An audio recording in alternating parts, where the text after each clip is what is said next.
ইব্রাহিম আলাইহিস সালামের কওমের মধ্যে একটা উৎসব ছিল, যেই উৎসবের মধ্যে সবাই চলে যেত উৎসব পালন করার জন্য।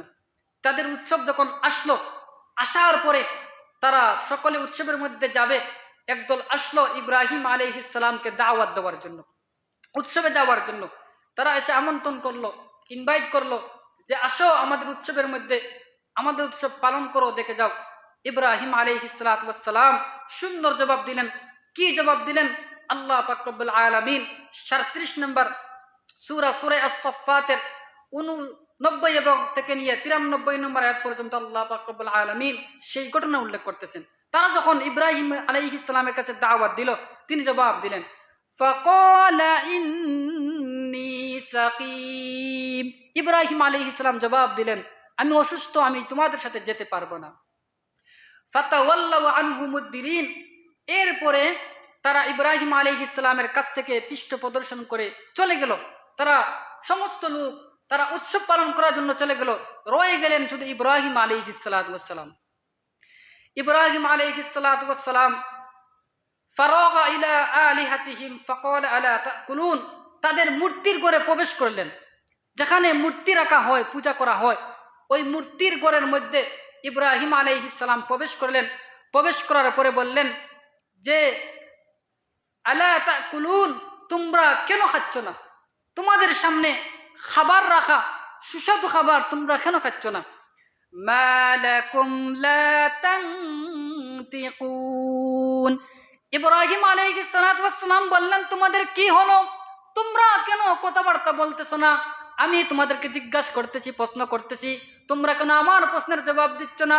তোমরা কেন কোনো কথাবার্তা বলতেছ না?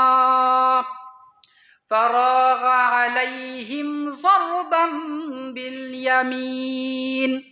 আল্লাহ পাক রব্বুল আলামিন বলতেছেন, এরপরে ইব্রাহিম আলাইহিস সালাম ডান হাত দ্বারা মূর্তির উপর ঝাঁপিয়ে পড়লেন। ইব্রাহিম আলাইহিস সালামের হাতের মধ্যে একটি কুড়াল ছিল, যেই কুড়াল দ্বারা গাছ কাটা হয়, এমন কুড়াল নিয়ে ইব্রাহিম আলাইহিস সালাম মূর্তির উপর ঝাঁপিয়ে পড়লেন এবং সমস্ত মূর্তিগুলা ভেঙ্গে চুরমার করে দিলেন, শুধুই মাত্র বড় মূর্তি ব্যতীত। ইব্রাহিম আলাইহিস সালাম বড় মূর্তিকে রাখলেন, আর যত মূর্তি রয়েছে, ছোট মূর্তি, মধ্যম মূর্তি, সমস্ত মূর্তি ভেঙ্গে চুরমার করে দিয়ে বড় মূর্তির গাড়ের মধ্যে ইব্রাহিম আলাইহিস সালাম যেই তরবারি দ্বারা, যেই কুড়াল দ্বারা মূর্তি ভেঙ্গেছেন, এমন কুড়াল বড় মূর্তির গাড়ের মধ্যে সে রেখে দিলেন।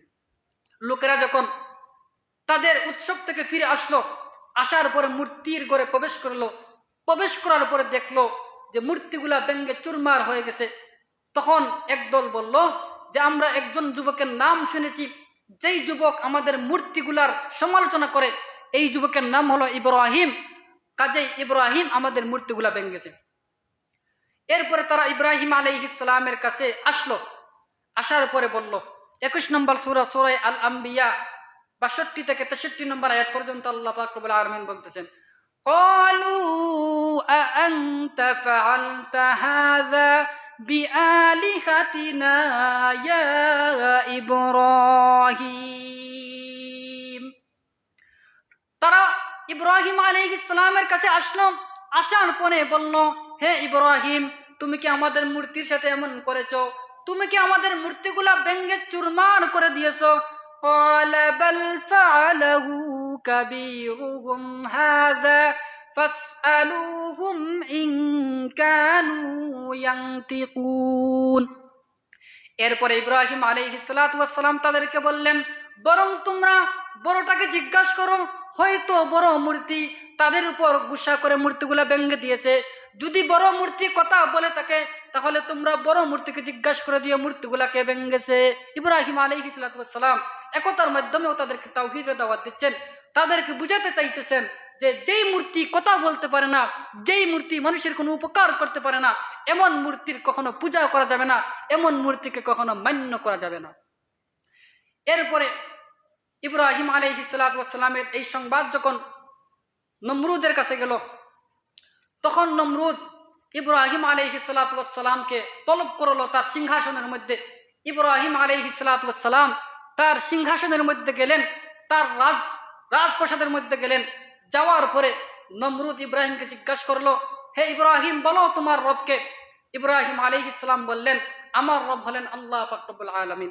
নমরুদ আবার প্রশ্ন করলো, তোমার রবকে? ইব্রাহিম আলাইহিস সালাম উত্তর দিলেন, আমার রব হলেন এমন সত্তা যিনি জীবন দান করেন, মৃত্যু দান করলেন। সঙ্গে সঙ্গে নমরুদ একজন মৃত্যু প্রাপ্ত আসামিকে ধরে এনে হত্যা করে ফেললো, আর আরেকজন আসামিকে খালাস করে দিল। নমরুদ বলল, আমি মানুষকে বাঁচাই, আমি মানুষকে মৃত্যু দান করি।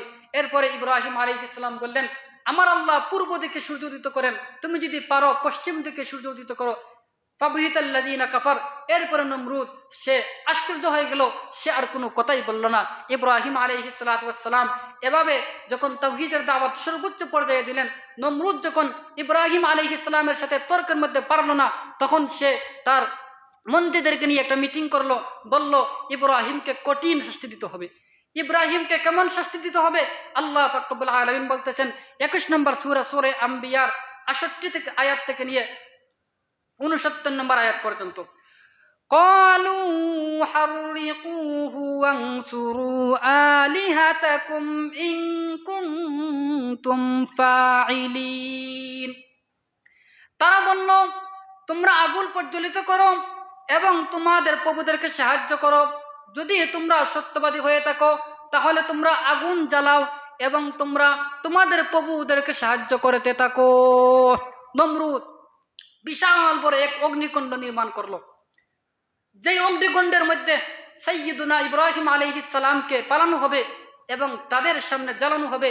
বিশাল বড় অগ্নিকুণ্ড প্রস্তুত, দর্শকরা প্রস্তুত ইব্রাহিম কিভাবে জ্বলে আগুনের মধ্যে দেখার জন্য। তারা যখন ইব্রাহিম আলাইহিস সালাতু ওয়াস সালামকে আগুনের মধ্যে ফেলে দিল, আল্লাহ পাক রব্বুল আলামিন বলতেছেন, কুল্লা ইয়া নারু কুনি বারদান ওয়া সালামান আলা ইব্রাহিম। আল্লাহ পাক রব্বুল আলামিন এমন সময় আগুনকে হুকুম করলেন। আল্লাহ পাক বলেন, আমি আগুনকে বললাম, হে আগুন, তুমি ইব্রাহিমের জন্য শান্তিদায়ক হয়ে যাও। আল্লাহ পাক রব্বুল আলামিন আগুনকে ইব্রাহিম আলাইহিস সালাতু ওয়াস সালামের জন্য ফুল বাগান করে দিয়েছিলেন। ইব্রাহিম আলাইহিস সালাতু ওয়াস সালাম আগুনের ভিতরে শান্তিতে বসবাস করতে থাকলেন। তারা চেষ্টা করেছিল ইব্রাহিম আলাইহিস সালাতু ওয়াস সালামকে আগুনের মধ্যে জ্বালিয়ে তাওহীদের দাওয়াত চিরতরে বন্ধ করে দিবে। আল্লাহ পাক রব্বুল আলামিন তাওহীদের দাওয়াত উন্নত করেছেন, তাওহীদের দাওয়াত সর্বোচ্চ পৌঁছে দিয়েছিলেন। ইব্রাহিম আলাইহিস সালাতু ওয়াস সালামকে আগুন প্রজ্বলিত করে নাই, ইব্রাহিম আলাইহিস সালামের জন্য আগুন ফুল বাগানে রূপান্তরিত হয়েছিল। এরপরে উনি যখন উনার পিতাকে তাওহীদের দাওয়াত দিলেন, উনার পিতা ইব্রাহিম আলাইহিস সালামকে লক্ষ্য করে বলতে লাগলো। আল্লাহ পাক রব্বুল আলামিন বলেন সূরা মারইয়াম এর 46 নম্বর আয়াতের মধ্যে, قال أراغب أنت عن آلهتي يا إبراهيم। ইব্রাহিম আলাইহিস সালাতু ওয়াস সালাম যখন ওনার কওমকে, ওনার পিতাকে তাওহীদের দাওয়াত দিলেন, ওনার কওমকে একত্ববাদের দাওয়াত দিলেন, ইব্রাহিম আলাইহিস সালাতু ওয়াস সালামের পিতা ইব্রাহিম আলাইহিস সালামকে বলল, হে ইব্রাহিম, তুমি কি আমাদের পিতা থেকে বিমুখ হয়ে গেছো? তুমি কি আমাদের মাবুদদেরকে মানো না? লা ইল্লাম তানতাহি লাআরজুমান্নাকা ওয়াহজুরনি মালিয়া। এরপরে ইব্রাহিম আলাইহিস সালামের পিতা আযর বলতেছেন, যদি তুমি মূর্তির পূজা না করো, যদি আমাদের মূর্তির সমালোচনা করো, আমাদের মূর্তির বিরুদ্ধে কথা বলো, তাহলে অবশ্যই আমি তোমাদেরকে পাথর মেরে হত্যা করব, অথবা তুমি আমার থেকে চিরদিনের জন্য আমার থেকে দূরে চলে যাও। ইব্রাহিম আলাইহিস সালাতু ওয়াস সালাম কে উনার পিতা বললেন যে আমার মূর্তি না মানলে, আমার মাবুদদেরকে না মানলে আমার থেকে তুমি চিরদিনের জন্য চলে যাও। ইব্রাহিম আলাইহিস সালাতু ওয়াস সালাম তাওহীদের জন্য উনার পরিবার ছেড়েছিলেন, উনার পিতাকে ছেড়েছিলেন।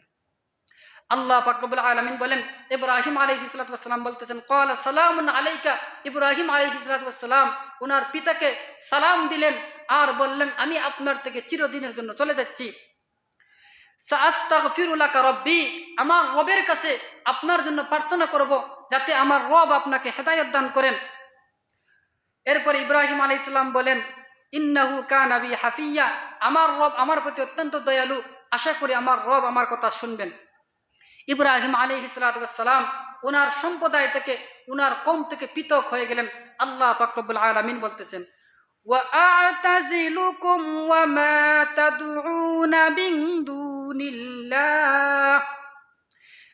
دون الله وأدعو ربي। ইব্রাহিম আলাইহিস সালাতু ওয়াস সালাম তাদের মূর্তি থেকে পৃথক হয়ে গেলেন, তাদের কওম থেকে পৃথক হয়ে গেলেন। ইব্রাহিম আলাইহিস সালাতু ওয়াস সালাম ওনার পিতা থেকে পৃথক হয়ে গেলেন, আর বলতেছেন আমি আমার রবকে ডাকতে থাকবো, আসা আল্লা আকুনা বিদুআই রাব্বি শাকিয়া। আমি পরিপূর্ণ আশাবাদী, আমি আমার প্রভুকে ডেকে ব্যর্থ হব না। আমি আমার রবকে যখনই ডাকবো, আমার রব আমাকে পথ প্রদর্শন করবেন, আমার রব আমাকে অবশ্যই হেদায়েতের রাস্তা দেখাবেন। فَلَمَّا اعْتَزَلَهُمْ وَمَا يَعْبُدُونَ مِن دُونِ اللَّهِ। এরপরে আল্লাহ পাক রব্বুল আলামিন বলতেছেন, যখন ইব্রাহিম আলাইহিস সালাতু ওয়াস সালাম তাদের থেকে পৃথক হয়ে গেলেন, ইব্রাহিম আলাইহিস সালাতু ওয়াস সালাম পৃথক হয়ে গেলেন আল্লাহ ব্যতীত যাদের পূজা করা হয় মূর্তি থেকে। এরপর আল্লাহ পাক রব্বুল আলামিন বলেন, ওয়া ওয়াহাবনা লাহু ইসহাকা ওয়া ইয়াকুব। আমি আল্লাহ ইব্রাহিম আলাইহিস সালামকে ইসহাক এবং ইয়াকুব দুজন নবী দান করলাম। কুল্লান জাআলনা নাবিয়্যা, আল্লাহ পাক রব্বুল আলামিন প্রত্যেককে নবী বানিয়েছিলেন। ইসহাক আলাইহিস সালামের পুত্রের নাম হলো ইয়াকুব আলাইহিস সালাম, আর ইয়াকুব আলাইহিস সালামের অপর নাম হলো বনু ইসরাইল, অর্থাৎ বনি ইসরাইলের বংশধর। আল্লাহ পাক রব্বুল আলামিন ইয়াকুব আলাইহিস সালামের মাধ্যমে দুনিয়ার মধ্যে অসংখ্য পয়গম্বর প্রেরণ করেছেন।